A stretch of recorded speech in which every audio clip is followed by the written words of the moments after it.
The snow had been falling for 3 days straight, slow and steady, like ash from some dying prayer. It didn't scream like city storms. Out here, it whispered. The kind of whisper that got into your bones and stayed there, like regret. The plains outside Boone McLeary's ranch weren't white so much as faded, like something washed too many times and never quite dried. Fence posts leaned under the weight, dressed in frost like old men wrapped in mourning shawls. The sky wasn't dark, just blank. Blank like the look Boone had worn since Clara passed. Every dusk, right when the sun slipped behind the cottonwoods, Boone lit the lantern. Not for light, he had fire for that. Not out of habit either. He did it because once, a long time ago, a woman had waited for him. Waited with that same damn lantern lit, even through storm and war and silence. And when she died, he'd made himself a promise. The light stays on, always. 12 winters since, and he kept it. The ranch house wasn't much, just cedar and stone huddled against the wind, but it stood its ground. Fire hissed inside the hearth like it didn't care who listened. Boone sat quiet by the window, chair tilted back, a hand resting near the rifle he hadn't touched in weeks, not since the last coyote tried the chicken coop. He wasn't expecting anyone. Hell, no one should have been out in this.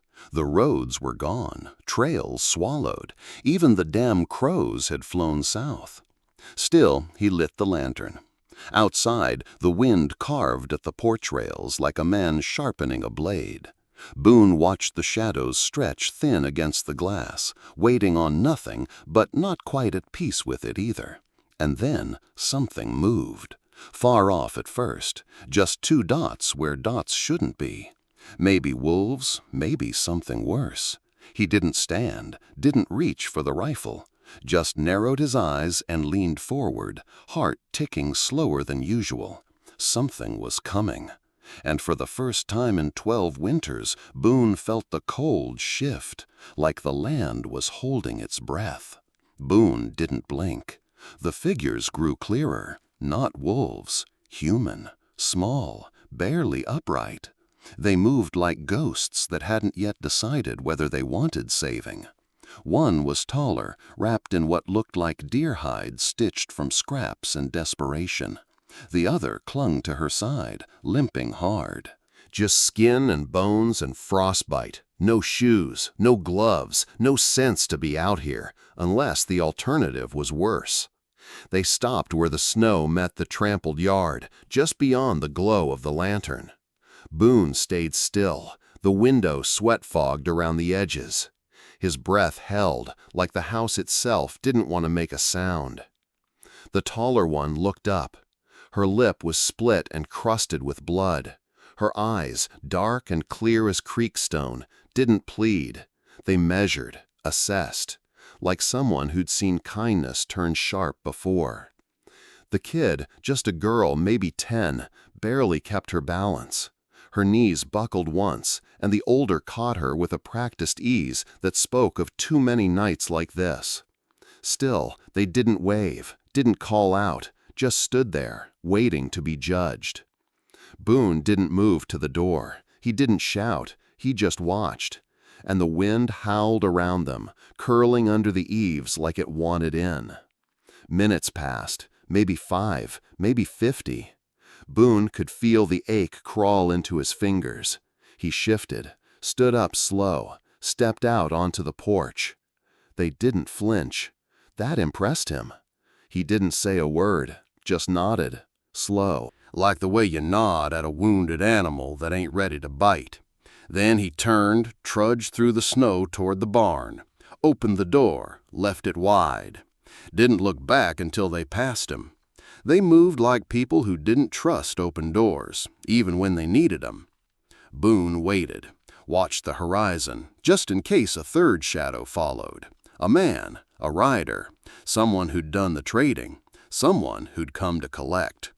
But the plains stayed empty, silent, just the wind and the old ancient hush of a land too tired for questions. The barn smelled of straw, old hide, and wintered horses. Warm enough not to die, cold enough to remember you were still living. Boone didn't follow him in, just stood outside, the open door throwing a slice of lantern light onto the snow. The wind had softened for now, or maybe it was just listening.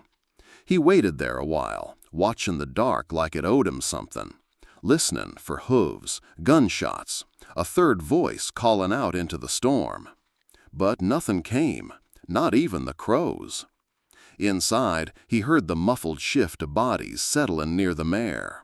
The old girl whickered once, but didn't protest. She always had better sense than Boone when it came to people. He left the stall door open just enough and set a tin cup of coffee on the post outside it. Not hot anymore, but still warm, still worth drinking. No names were asked, none given. That was fine. Names could come later, or not at all. He glanced once more toward the open plains before heading back to the house. No footprints but theirs. No threat but the one he couldn't see. At the door, he hesitated. His hand reached for the latch, stopped. He left it unhooked. Inside, the fire had burned low, glowing in a hush of orange coals. Boone sat in his rocker, knife in hand, whittling a cedar stick down to almost nothing. A habit more than a task. His eyes didn't leave the window. Outside, snow still fell. Lighter now, but the air had that weight to it, like a hymn just before the last verse. Boone didn't sleep. Couldn't. Something about that whisper the younger girl had murmured in a language he didn't know. The way her voice cracked, not from cold, but from something deeper. He'd seen soldiers curse in French, women pray in Lakota, drunks weep in Spanish. But this? This was something else. Like a blessing turned backwards. He didn't understand the words, but he knew the meaning. Someone had run far. Someone had run fast. And Boone had just made the choice not to close the door behind them. Can you guess what's about to happen?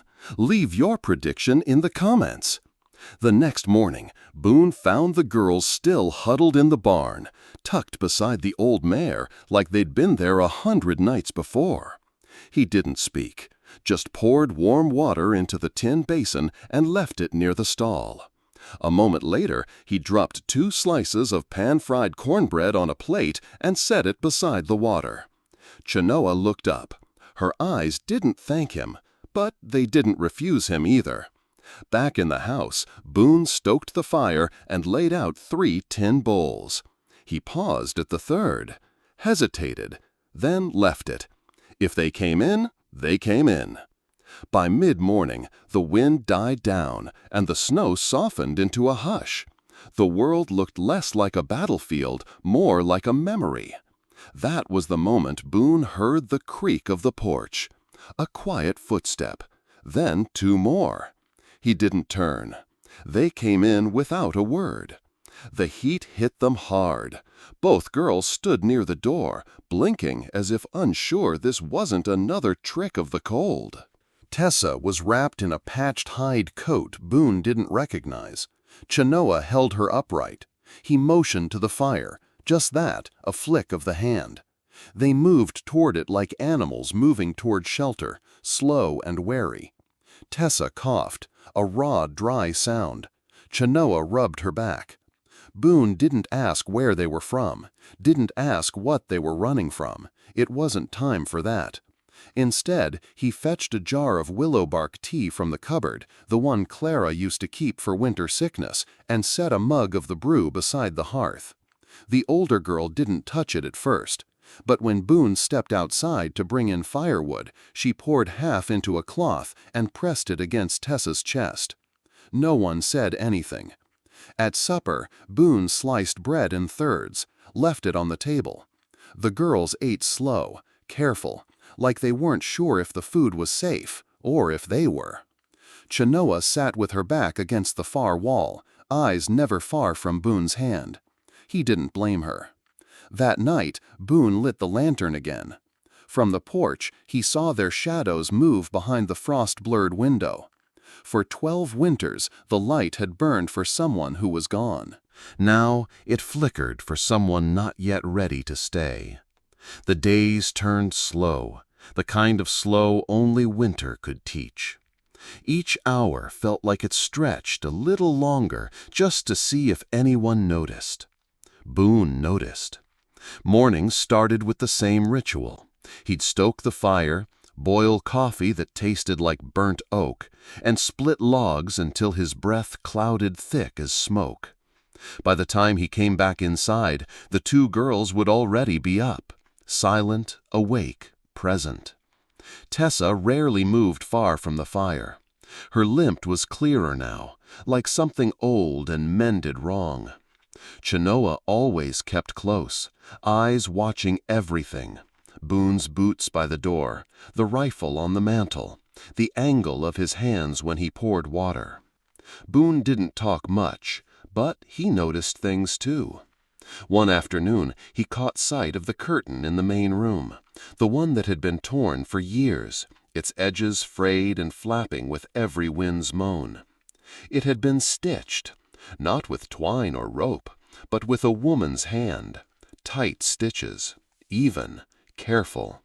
He said nothing. That evening he went into the storage chest near Clara's old rocking chair and pulled out a scarf. It was faded blue, worn soft from time and memory. He hadn't touched it in years. He hung it on the peg by the door. Didn't say who it belonged to, didn't have to. The next morning, Chenoa wore it. She didn't meet his eyes, but when she stirred the beans for breakfast, Boone could feel something shift in the room, just slightly, like a draft had finally stopped leaking through the boards. Later that day, he noticed Tessa hunched over a book Boone didn't remember owning, a torn primer missing half its cover. She ran her fingers over the letters like they were something sacred. Boone watched from the doorway, didn't interrupt, just leaned against the frame and listened to the sound of something he hadn't heard in a long time, a child murmuring syllables, trying to remember how words worked. That night, Chenoa refilled the kettle without being asked. Boone slid a piece of cornbread across the table without looking up. It wasn't peace, not yet, but it was warmer than silence, and some things, Boone figured, didn't need names to be real. It was close to midnight when Boone heard the scream. Short, sharp, raw. Not the kind that rose from nightmares, but from places deeper, places a soul tried to bury in bone and blood. He was up before he realized it, hand brushing the rifle by instinct, but he stopped short of grabbing it. The sound came from the loft above the barn, where the girls sometimes took shelter when the house felt too closed in. The night air was bitter as it pressed through the cracked frame of the window, but Boone didn't shiver. He just stood there, listening. Another whimper, softer now. He stepped outside, boots crunching the ice-blistered snow. The barn door creaked low, not from his hand, but from a wind that had forgotten how to be gentle. Inside, the smell of horses and old hay mingled with smoke from the lantern they'd lit themselves. Chenoa sat against the far wall, holding Tessa like she was keeping her from being swept away. The girl trembled in her arms, muttering in a language Boone didn't know. Comanche maybe, or maybe just the universal tongue of fear. Boone didn't speak. He didn't approach. He simply set the folded blanket he'd brought down beside the door, left a small tin of dried chamomile flowers Clara once used when he couldn't sleep, and stepped back out. No words, just offering. The next morning, Chenoa said nothing. But the blanket was draped over Tessa's shoulders when they came in, and the chamomile had been steeped, its scent lingering in the air long after the tea had gone cold. They sat at the table like always. Boone sliced bread. Chenoa ladled stew. Tessa stared into her bowl like it held the answer to questions she wasn't old enough to ask. Boone noticed something else that day. The scar. It ran from the corner of Chenoa's lip down to her chin, thin, pale, and clean. The kind of wound that hadn't bled much but had taken something with it just the same. He looked. Not long, not harsh, just long enough for her to see him see it. And she didn't flinch, didn't hide. She met his gaze and held it, steady, quiet, proud. He nodded once, not in pity, in recognition. That night, when he sat by the fire alone, Boone didn't whittle, didn't sip whiskey, didn't pray. He just sat there, listening to the silence. And for once, it didn't feel empty. The stars came out hard that night, fierce and cold and unapologetically bright. The kind of sky that didn't soften sorrow, just made room for it. Boone stood out by the fence, a tin mug of black coffee in one hand, the lantern burning just behind him. He wasn't expecting company, wasn't sure he'd welcome it if it came. But then she stepped out. Chenoa, wrapped in Clara's scarf, her bare feet quiet on the porch wood. She said nothing at first, just leaned her back against the post beside him and tilted her head skyward. For a while they stood like that, two shadows watching the stars pretend they meant something. "She used to sing when she cooked," Chenoa said finally. Her voice wasn't soft, it was steady. "My mother, deer stew with wild onion, always the same song." Boone didn't answer. He didn't want to interrupt whatever was letting her speak. "She had hands like river stones, strong, smooth, warm." Chenoa looked down at her own. Mine turned rough too fast. Boone sipped from the cup. Clara used to hum hymns while brushing the horses, never the same tune twice. A beat passed. Chenoa exhaled. Then the soldiers came, and everything that sang went quiet. Boone swallowed hard, not from the coffee. She kept her gaze on the horizon. "My uncle traded us, me and Tessa, for bullets and a bottle, said it was better than starving." He didn't move, didn't try to offer pity. "And you didn't ask," she added, turning her face just slightly toward him. "That's why I trust you." Boone blinked. "I've seen too much to stare." They stood there a while longer, in silence that wasn't empty. The lantern swayed behind them in the breeze, casting gold against the frost-silvered porch. Boone set his coffee down on the railing and leaned forward, elbows resting, eyes still on the stars. Chenoa stepped beside him, not quite touching, but close enough that he could feel the warmth of her shoulder through the chill. She whispered something in Comanche, a phrase he didn't understand, but it didn't matter. Some things didn't need translation. Boone didn't reply. But when he went inside, he left the door open behind them just a little longer than usual. It started in town. It always did. The whispers came first. Slippery little things that slithered between church pews and whiskey glasses. Boone's keeping redskin girls at his place. One's limping. The other, well, they say she's wearing Clara's scarf. Boone heard them before they reached his ears. The way folks looked at him in the general store, not with curiosity, but calculation. Like they were adding up sins that weren't theirs to count. Harlan, the blacksmith, spit tobacco near Boone's boot when he passed. "Ain't Christian," he muttered loud enough. "Ain't right." Boone didn't stop walking, didn't look back, but his knuckles tightened around the sack of flour like it had said something cruel. Sheriff Eli Crow showed up 3 days later. Dawn was just crawling over the ridge, dragging light like a tired mule, when Boone saw the rider on the trail.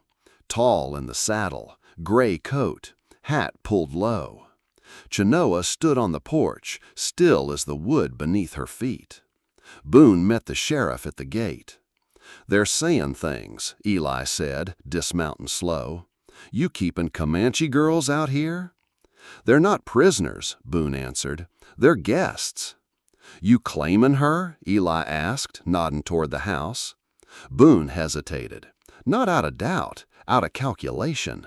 Words had weight, especially out here.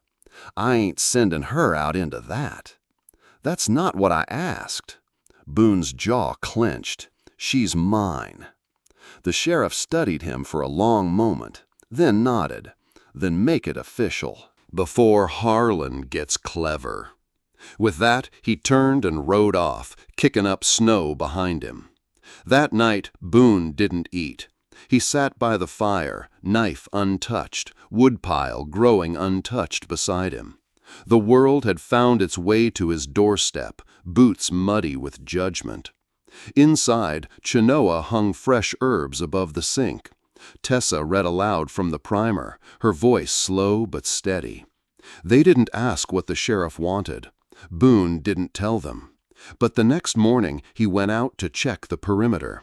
He found something tucked under the frost-covered edge of the gatepost. A small strip of deerskin, stained with dried blood, tied in a knot that wasn't his. Next to it, a single bullet, the casing carved with a mark he hadn't seen in years. Not a warning, a message. Someone out there remembered her, and they were coming. The snow returned 2 nights later, thick this time, heavier, like the sky had made up its mind to bury what it could. Inside, the cabin was warm. Tessa had fallen asleep curled against the hearth, a half-read page resting on her chest. Boone had added a second log, but the fire didn't crackle like it used to. It burned slow, thoughtful. Chenoa stood near the doorway, fingers toying with the edge of the scarf, that old blue thing that once belonged to Clara. It had frayed worse now, dulled by wind and wear, but it still held the shape of memory. She turned to Boone. "This belonged to your wife." Boone didn't answer right away. His eyes stayed on the fire. "She gone long?" 12 winters. "She was kind?" She waited. Chenoa stepped closer, slowly, like each board beneath her feet needed permission. "If I keep wearing this," she said softly, "I don't want it to be because you pity me, or because you're trying to fix ghosts." Boone finally looked up. Chenoa unwrapped the scarf from her neck and held it out to him, not offering it back, offering a question. "If I'm your wife," she said, voice quiet but steady, "you give this again, as a gift." The room didn't move. Even the wind outside seemed to hold its breath. Boone rose, walked to her like a man walking toward something he knew he could lose. His hands, rough, calloused, scarred, took the scarf with care.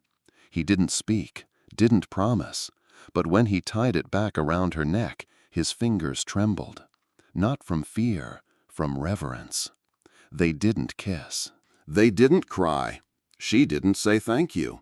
He didn't need her to.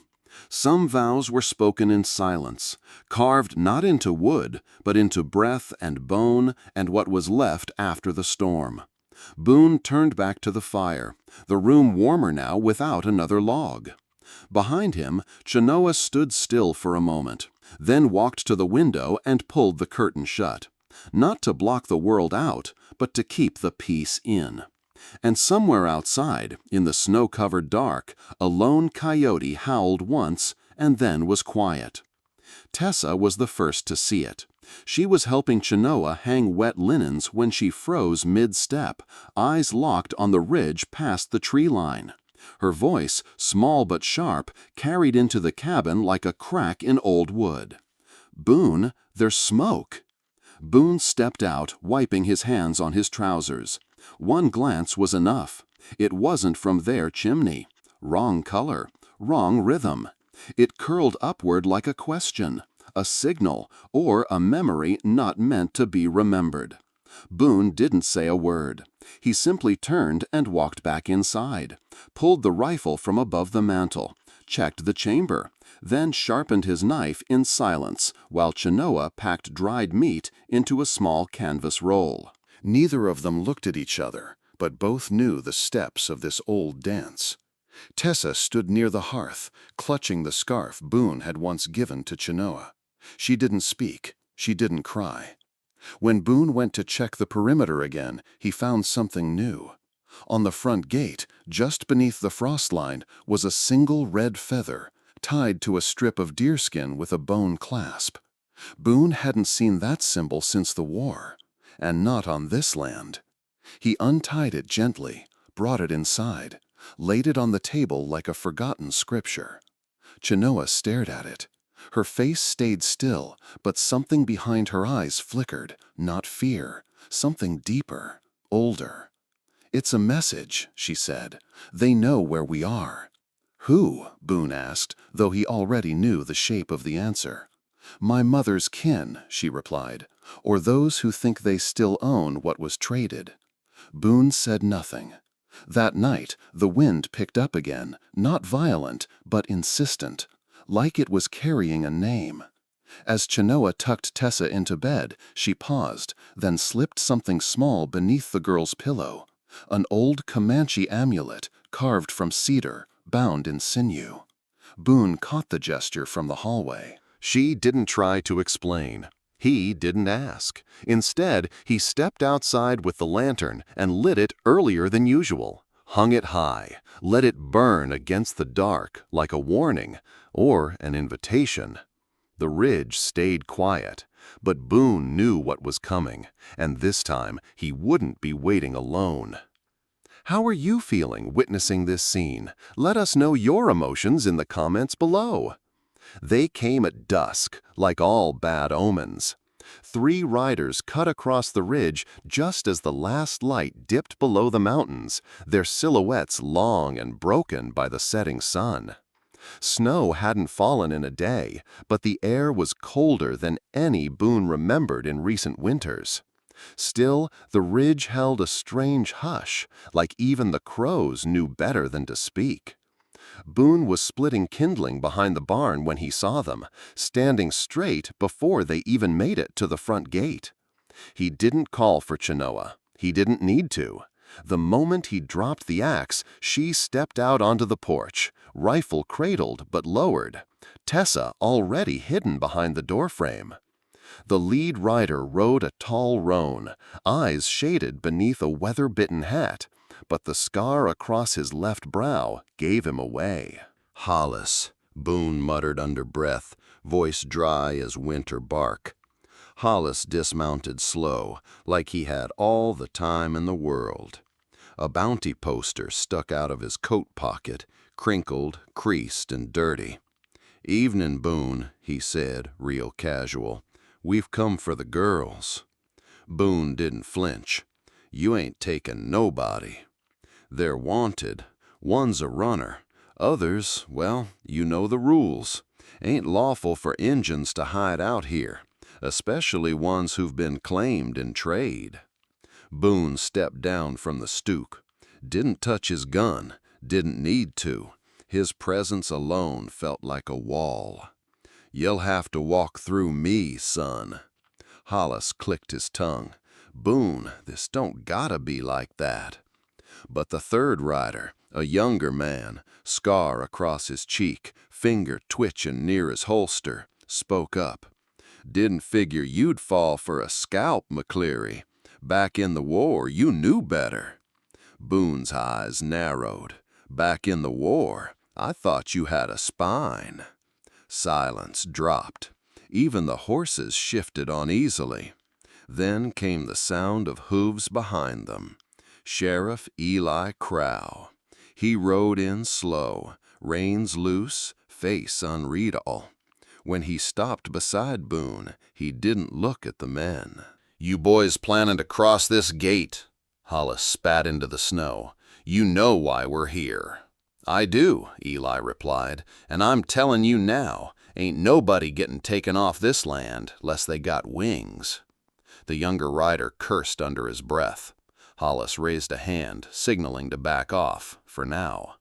They turned their horses and rode out. But Boone knew what rode with them wasn't done yet.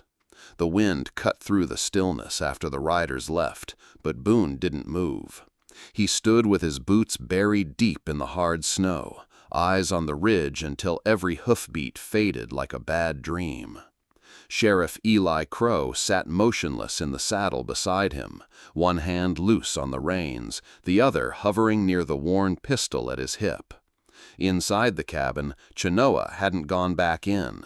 She stood just inside the open door, her figure framed by lamplight, face unreadable but eyes unwavering. "You just made it real hard," Eli said, voice calm as pine smoke. Boone exhaled slow, watching his breath coil into the sky. Wasn't easy before. Eli dismounted with a grunt, his boots crunching through the frost-bitten ground. You know what folks'll say now. Hell, they've already been talking. Harlan's stirring up the saloon boys like he's looking for a lynching more than justice. Boone turned to face him square. You asked me once if I claimed her. You got your answer now. Eli looked at the house, then back to Boone. Say it plain. Boone's jaw tightened, the lines of time and grief etched deep in his face. But he spoke steady, low. I do. In word, in law, and in blood if it comes to that. The silence that followed wasn't empty. It was thick with finality, like a bell tolling across winter hills. Eli's brow furrowed. Then he gave a slow, almost imperceptible nod. Guess that makes you kin now. A faint movement from the porch. Tessa peeking around the doorway, clutching her sister's coat. Chenoa stepped forward, standing tall despite the tremble in her hands. Her eyes didn't shine with fear, but with something harder to name. You sure? Eli asked, quiet her now. Boone didn't even blink. I've been sure since the day she didn't beg. The sheriff looked him over once more, the weight of consequence hanging between 'em like a noose on a quiet morning. Finally, Eli said, Well then, I'll let Harlan know. Might buy you a week before someone stupid tries something again. That's all I can give. It's enough, Boone said. The lawman turned and rode off, boots knocking soft against his gelding's flank. Boone walked back to the porch where Chenoa stood waiting. She didn't speak, just looked at him like she'd been waiting for this, for someone to finally stay and not flinch. Boone nodded once, voice quiet as the snow. You're not going anywhere. The storm didn't return that night, but the air stayed tense like a held breath. The ridge was quiet, but Boone kept his rifle within reach. Not out of fear, not anymore. Now it was duty. The next morning, the sun cracked weak over the prairie, spilling gold over the frost-bitten earth. Boone went to the barn before first light, like he'd done for years. Only this time, he didn't go to tend the horses. He brought with him an old knife, the one he used to carve names.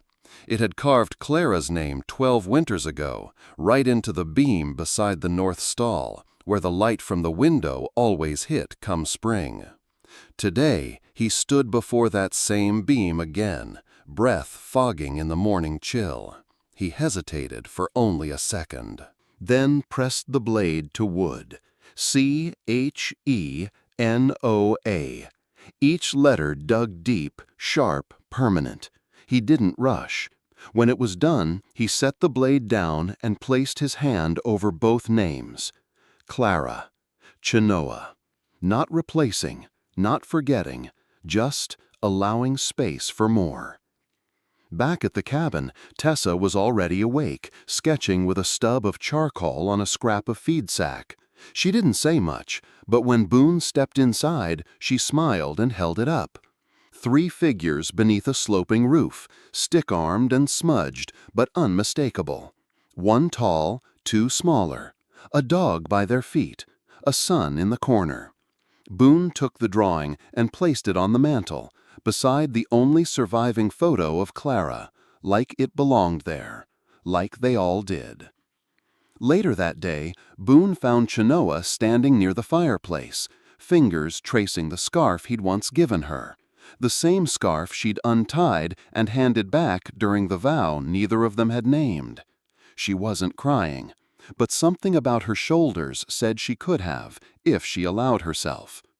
Without a word, she took the small cedar amulet from her neck and walked to the wall where Clara's old wooden cross hung.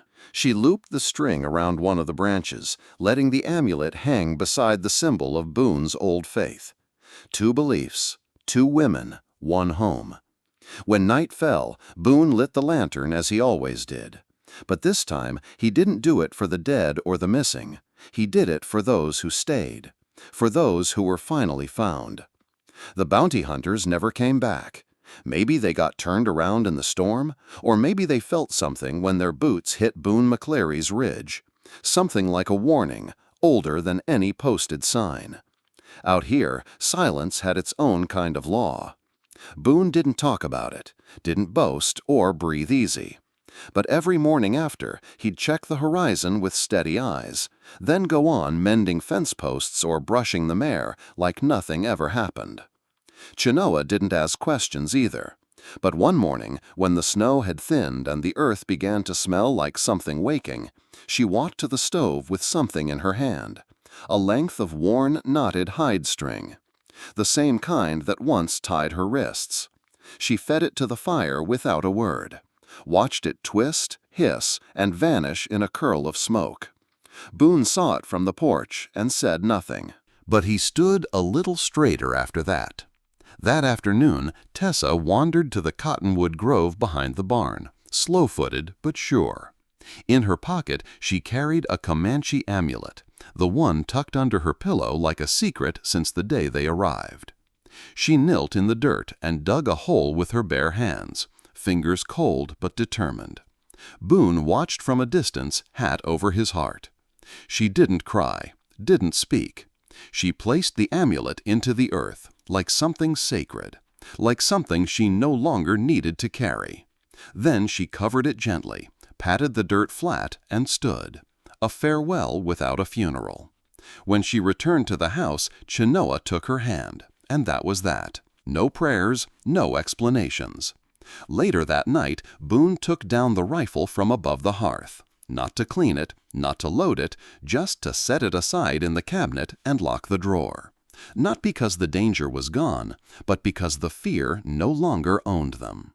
From that day on, no one spoke of the riders, or the scars, or the nights they huddled in silence, waiting for footfalls in the snow. They were no longer running. They were rooted.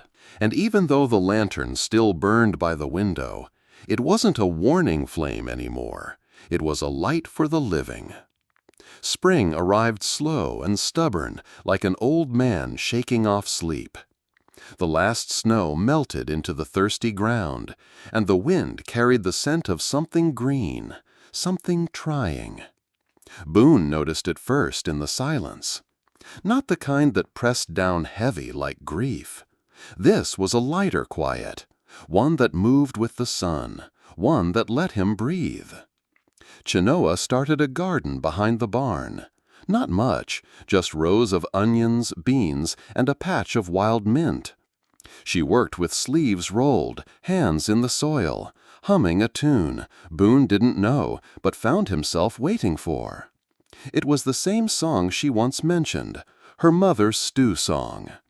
Boone never asked what she was planting, just kept the tools sharp, the gate mended, and the creek water running clean toward the rows. Tessa, still limping but steadier now, spent her afternoons with a settler girl from the next ranch over. They'd sit on the porch steps, sunlight caught in their braids, practicing nuts and swapping stories half in English, half in giggles. She didn't flinch at loud noises anymore, didn't wake screaming. Sometimes she even sang to herself. And Boone, well, he built a second stall in the barn. Took him 3 days. Not because it was needed yet, but because hope, like fences, sometimes had to be built plank by plank. "Why 2 stalls?" Chenoa asked once, watching him wipe the sawdust from his hands. He just shrugged. "Just in case." That night, as dusk painted the sky in long strokes of gold and violet, Boone lit the lantern and set it in the window. But it wasn't a habit anymore. It was a ritual, a declaration. This house, once filled with ghosts, now echoed with footfalls, laughter, and the soft thump of boots dropped near the fire. No one talked about the past, not because it didn't matter, but because it no longer owned them. The ranch didn't feel haunted anymore. The wind no longer groaned through the rafters like a widow weeping. Now it hummed, low and warm, like a hymn sung without words. 3 souls, 1 roof, not perfect, but alive, and together. The blue scarf, once a lifeline in a blizzard, was washed clean come spring. Chenoa didn't just fold it away. She mended it, stitch by careful stitch, and hung it on the hook beside the door. Not as a farewell, as a welcome. It moved gently whenever someone passed, catching the morning light like a soft blue flame. A memory reborn. Boone found himself reaching for a box he hadn't touched in over a decade. Dust thick as time blanketed its surface. Inside lay Clara's old Bible, pages yellowed, spine cracked from years of grief left untouched. He opened it. No lightning cracked, no vision came. But there, tucked between Psalms and Proverbs, he found Clara's handwriting, a verse she'd underlined with a fading pencil. Weeping may endure for a night, but joy cometh in the morning. He didn't weep, but he didn't close the book either. In the corner of the hearth, a new drawing appeared. Tessa had colored it in silence, as she always did. 3 stick figures stood under a sloping roof, hands clasped. Boone, Chenoa, herself. But now a 4th figure, small, swaddled, peaceful, nestled in Chenoa's arms. She didn't say it aloud, didn't need to. Hope doesn't always knock. Sometimes it just sits quietly in a child's drawing, waiting to be believed in. That night, the lantern glowed brighter than Boone remembered. Not for the lost, but for the future, flickering in soft orange hues, steady as breath. And if you've ever left a light on, praying someone would find their way home, if you've ever believed a broken thing could bloom again, then you already know this isn't just a story about survival. It's a story about return, about grace, and maybe, just maybe, about you. So don't let the lantern go dim. Like, share, and leave a whisper in the comments. What's something you once thought was gone, but came back to you, quiet and whole? If you like this video, comment number 1. If you don't, comment number 2. Please subscribe to the channel to watch more videos and give me more motivation to collect and share other stories.